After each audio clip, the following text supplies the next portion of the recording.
आज हम फिर से एक नया टॉपिक डिस्कस करेंगे जो कि है Python input function. Input function Python में बेसिकली यूजर से इनपुट लेते कैसे हैं। जैसे कई बार आप देखते हो कि कुछ फॉर्म्स होते हैं, फॉर्म में कुछ लिखा रहता है प्लीज एंटर योर नेम, तो आप अपना नाम एंटर करते हो तो उसके लिए एक ब्लॉक जैसा मिलता है आपको। पाइथन में वो ब्लॉक जहां यूजर कुछ लिख पाए वो जनरेट कैसे करते हैं, तो उसको इनपुट फंक्शन बोलते हैं। बेसिकली हम उसको एग्जांपल से देखेंगे और इनपुट फंक्शन के डिफरेंट यूजेस हम पढ़ेंगे। हम देखेंगे कि बाय डिफॉल्ट इनपुट फंक्शन कैसा डेटा टाइप जनरेट करता है, अगर हमें user input different data type से लेने हैं तो उसको कैसे डिस्टिंग्विश करेंगे। तो फॉर एग्जांपल हम यूजर से इनपुट लेना चाहते हैं उसका नाम, तो हम देखिए इनपुट फंक्शन रन कैसे करते हैं। इनपुट फंक्शन आप जब रन करते हो तो ये क्या करता है कि यहाँ पे एक ब्लॉक जैसा साइन कर देता है। अब यहाँ आप अपना कुछ भी नाम डालते हो, लेट से मैंने अपना नाम डाला साधना, आप इसे रन करते हो, नेम को कॉल कराओगे तो आपको वो वैल्यू मिल जाएगी। तो बेसिकली होता क्या है कि जब आप पहले आप क्या करते थे, कोई भी वैल्यू आप कैसे लेते थे, इसे नेम वन ले लेते हैं, डायरेक्टली यहाँ साइन कर देते थे। अभी आप क्या करोगे, नेम वन, अभी आपको यूजर से ब्लॉक देना है जिससे कि यूजर उसमें वो इंफॉर्मेशन फिल कर पाए और आप उसको वेरिएबल में स्टोर कर ले, फर्दर उसे यूज कर लें। तो हमने नेम जो इनपुट फंक्शन बनाया था उसको थोड़ा सा मॉडिफाई करेंगे। यहाँ पे हमने नेम ऐसे बनाया था, वो हमें ब्लॉक देता है, सिर्फ कुछ नहीं देता लिखने के लिए। तो हम क्या करते हैं कि इसको एक मैसेज भी पास करा देते हैं कि इस ब्लॉक में क्या लिखना है। तो हम लिख देते हैं प्लीज एंटर योर नेम। ये कोई फिक्स तरीका नहीं है ऐसा करने का, आप कुछ भी कर सकते हो। आप जब इसे रन करोगे तो बेसिकली ये क्या करेगा, ब्लॉक के साथ प्लीज एंटर योर नेम ये इन्फॉर्मेशन भी आपको देगा। ये कर्नल अभी स्लो है तो एक बार रीस्टार्ट कर लेते हैं हम। अभी आप इसे रन करेंगे तो देखिए इसने ब्लॉक से पहले आपको एक मैसेज भी दे दिया, प्लीज एंटर योर नेम। यहाँ पे आपने देखा होगा कि मैंने एक स्पेस क्यों लिया है, ये इसको जस्ट यहाँ पे ये स्पेस आ जाएगा just for a look and feel, कि जो देखने में अच्छा लगेगा, इसलिए हमने उस स्पेस को लिया। आप नहीं लेना चाहते हो तो नहीं ले, आप अगर ऐसा लिखना चाहते हैं आप ऐसा लिखेंगे तो ब्लॉक से पहले वो आपको स्पेस नहीं दिखेगा। तो वो आपकी मर्जी है, आप कैसे लेना चाहते हैं। फिर से ये स्टॉप हो गया है, कर्नल को फिर से restart and run all cells कर लेते हैं। अब यहाँ पे जो भी आप एंट्री फिल करेंगे, सॉरी मैंने इसको फिल नहीं किया, मैंने यहाँ पे कुछ भी रख दिया। लेट से मैंने जॉन नाम रखा और मैंने एंटर किया। अब जब मैं नेम को कॉल कराऊंगी तो मुझे वो वैल्यू मिल गई।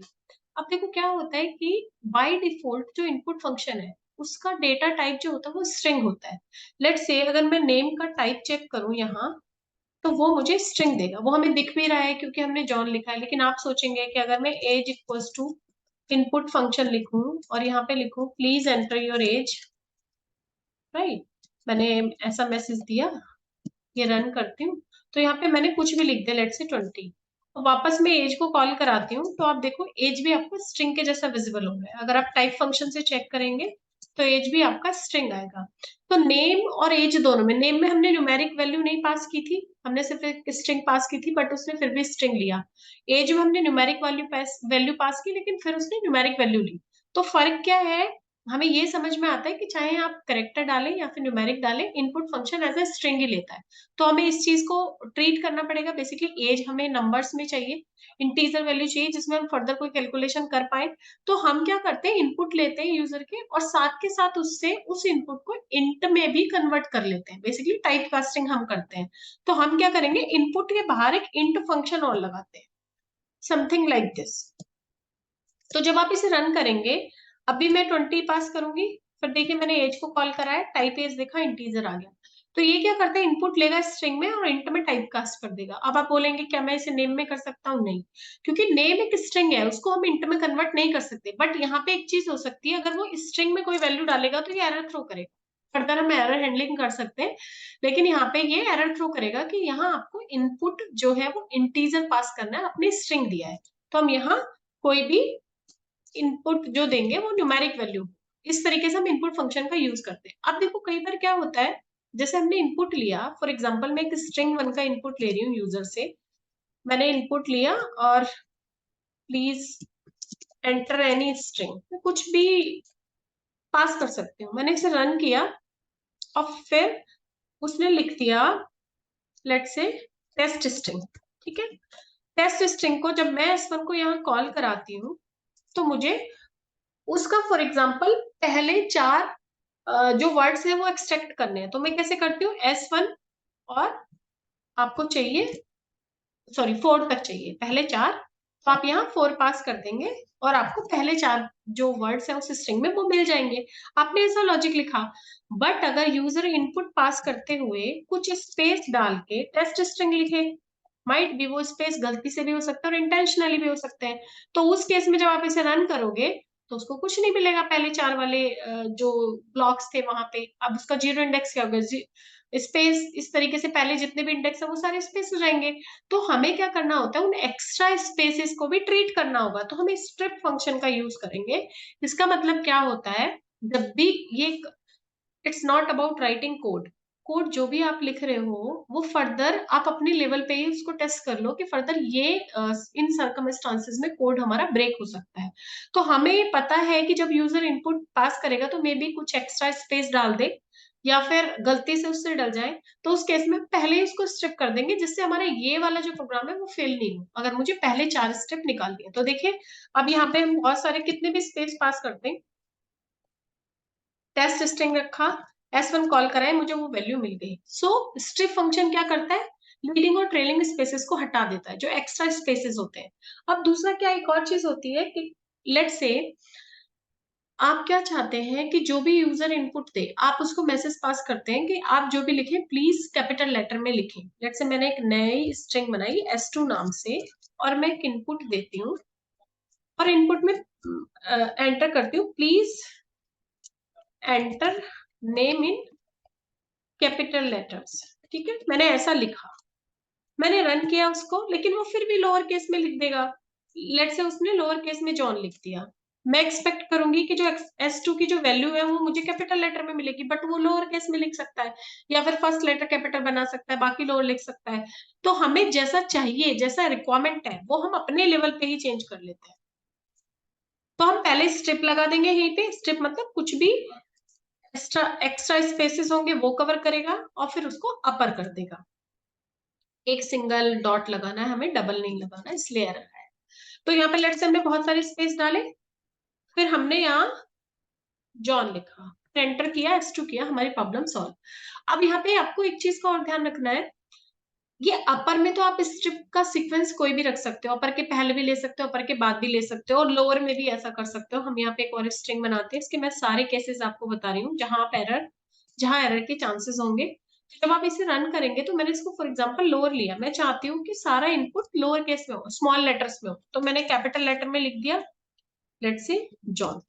मैंने रन किया, S3 को मैं यहाँ कॉल कराऊंगी तो मुझे स्मॉल लेटर में कन्वर्ट होके मिल गया, क्योंकि मैंने क्या किया, पहले मेरा स्ट्रिप चला उसने सारे एक्स्ट्रा स्पेसेस हटा दिए, फिर लोअर चला उसने सारे कैपिटल लेटर को लोअर केस में कन्वर्ट कर दिया। उसी तरीके से हमारे पास एक और आता है जो कि कैपिटलाइज होता है, हम इसका नाम S4 रख लेते हैं, अपर की जगह हम लेंगे कैपिटलाइज, ठीक है। हम इसे रन करेंगे तो कैपिटलाइज क्या करते हैं, फर्स्ट लेटर कैपिटल बाकी सारे स्मॉल। तो हमने यहाँ पे भी जैसे जॉन डाला, S4 को अगर हम यहाँ कॉल कराएंगे तो वो क्या करेगा, फर्स्ट लेटर कैपिटल बाकी सारे स्मॉल बना देगा और उसने स्ट्रिप किया।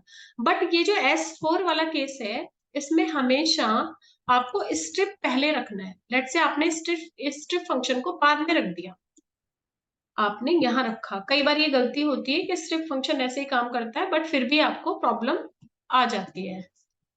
तो हमने इसे रन किया, अब मैं क्या करती हूँ, मैंने बहुत सारे स्पेस दिए और मैंने यहाँ लिखा जोन स्मॉल लेटर में और मुझे फर्स्ट लेटर कैपिटल चाहिए। तो जब मैं इसे रन करूंगी और S5 को कॉल कराऊंगी तो मुझे ये लोअर केसेस में ही मिलेगा। ऐसा क्यों, क्योंकि कैपिटलाइज फंक्शन आपका रन हुआ, कैपिटलाइज चलता है, लेकिन पहले उसने कैपिटलाइज कर दिया उन स्पेसेस को जो उसे मिले, फिर बाद में उसने स्ट्रिप किया। तो हमेशा जब भी कैपिटलाइज लगाना हो तब स्ट्रिप आप पहले लगाएंगे, पहले उसे स्ट्रिप कर दो जिससे सारे स्पेसेस हट जाए, फिर कैपिटलाइज करोगे जिससे कि आपको ये वाली गलती ना आए जैसा हमने पहले किया है।